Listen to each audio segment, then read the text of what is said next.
Mainland Chinese spouses deported for advocating forceful unification. Ex-Taipei Mayor Wen-je undergoes kidney stone surgery.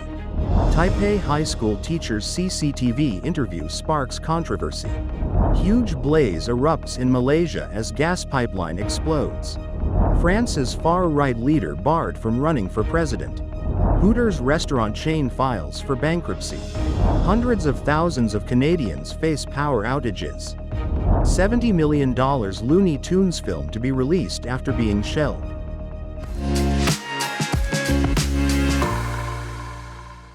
Hello, I'm Wade Lee. Thank you for joining us on Funday News. It is Wednesday, April 2nd, International Fact-Checking Day, and here are your top stories.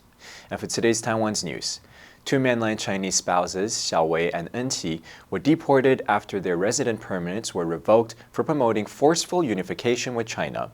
Xiaowei, upon arriving at Taoyuan Airport, shouted, "Is loving my family and country wrong?" before boarding a flight to Guangzhou. Former Taipei Mayor Wen-je, suffering from kidney stones and hydronephrosis, was escorted to Taipei Hospital today for surgery.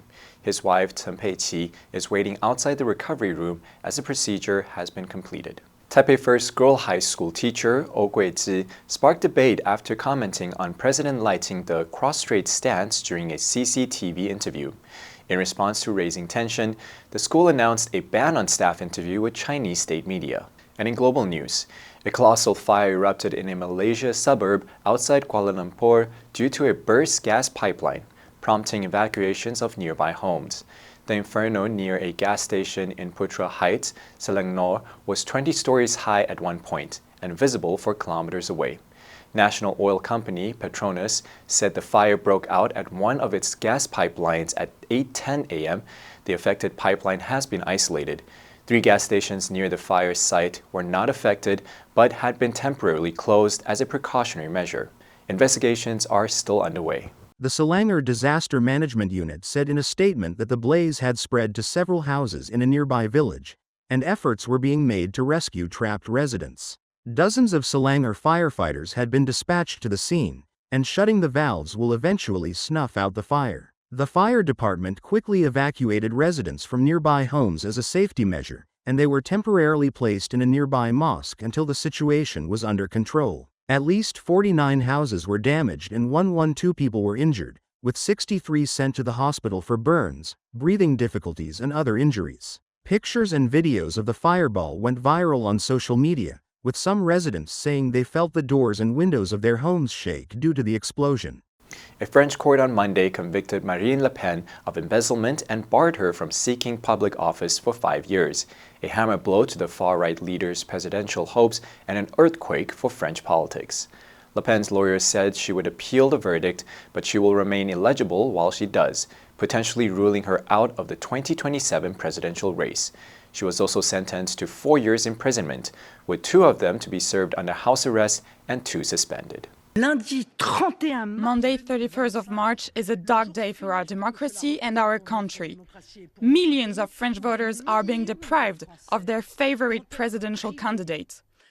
If that isn't a political decision, I don't know what is. The court ruling was both a political and judicial shock for France, hobbling one of the leading contenders to succeed President Emmanuel Macron at the end of his second and final term. The political implications were so significant that even some of Le Pen's opponents said the Paris court had gone too far. Her potential elimination could energize diehard supporters but also sideline her, deflating what had been her upward trajectory. Le Pen herself was not present to hear the chief judge pronounce the sentence that threw her career into a tailspin. By then, she had already left the courtroom after the judge initially indicated that the 56-year-old would be barred from office, without immediately specifying for how long.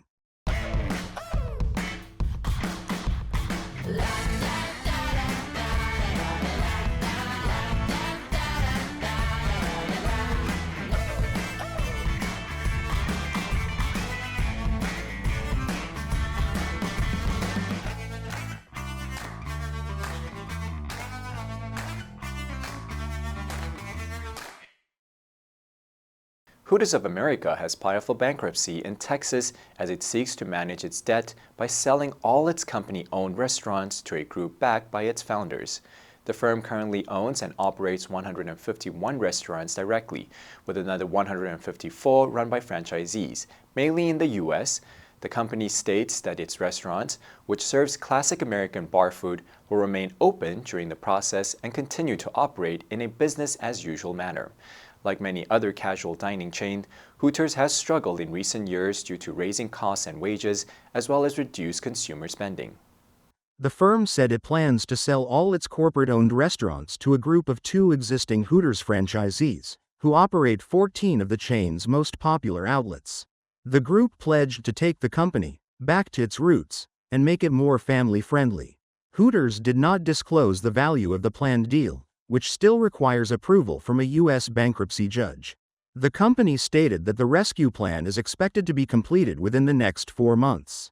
Founded in 1983, Hooters is known for its serving staff, primarily young women called Hooters girls, as well as its chicken wings.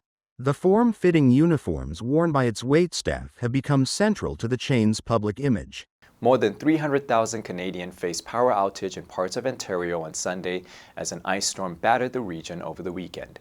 Environment Canada issued winter storm warnings for freezing rain in Ottawa as well as parts of Quebec and Ontario, with the risk of snow mixed with or transitioning to ice pellets expected to persist. Electricity provider Hydro One stated outages are largely being caused by tree limbs and branches weighed down by an accumulation of freezing rain. According to the website, power is expected to be restored on April 1st. Utilities provider Electra reported that about 35,000 customers remain without power, primarily in Barrie, a city north of Toronto. It stated, progress has been slow due to the ice on the lines, but all available resources have been deployed. The city of Orillia in Ontario declared a state of emergency as prolonged freezing rain continues to cause widespread power outages, hazardous road conditions, downed trees and hydro lines, and damage to infrastructure. Several residents across Ontario shared on social media that roads were closed due to uprooted trees and that they had been hearing trees crashing since the storm began. The film Coyote vs. Acme, starring John Cena and Will Forte alongside beloved Looney Tunes characters, will finally be released to the public nearly 2 years after Warner Bros. Shelved it as a tax write-off. Catch-Up Entertainment announced on Monday that it had acquired worldwide distribution rights to the live-action animated film for an undisclosed sum. Deadline reported that the deal was pegged in the $50 million range, and that the film is expected to receive a theatrical release in 2026. The film is estimated to have cost $72 million to produce, but shelving it allowed Warner Bros. To take an estimated $30 million tax write-down. At the time, Warner Bros. Called the decision difficult and thanked the cast and crew for their work. However, the tactic, which followed a leadership change at Warner Bros. After the outbreak of COVID-19, also resulted in the shelving of an almost completed $90 million Batgirl film and an animated Scooby-Doo film, decisions widely disparaged by creatives and fans alike. The film was reportedly test-screened to positive responses before Warner Bros. Shelved it, with Deadline reporting that it had scored 14 points above the norm for a family movie. The answer for yesterday was B, obesity. Governments should tackle obesity by promoting healthy eating and exercise. Did you answer correctly? Now let's delve into today's news.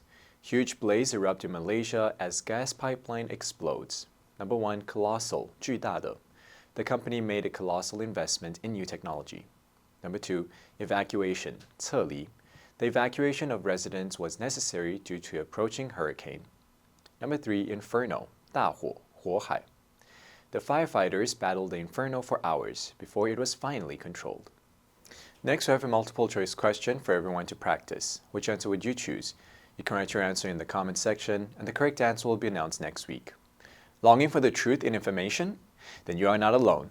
International Fact-Checking Day is here to encourage people worldwide to combat misinformation or disinformation while proclaiming the truth based on real facts. The rallying cry, "Facts checking is essential," is the theme of this day that is celebrated annually, but should truly be part of each person's responsibility each day of the year. And that's all for today's Funday News. Be sure to tune in to Funday News from Monday to Friday and click the link below to join Funday for free. I'm Wei Li, your host. I'll see you next time.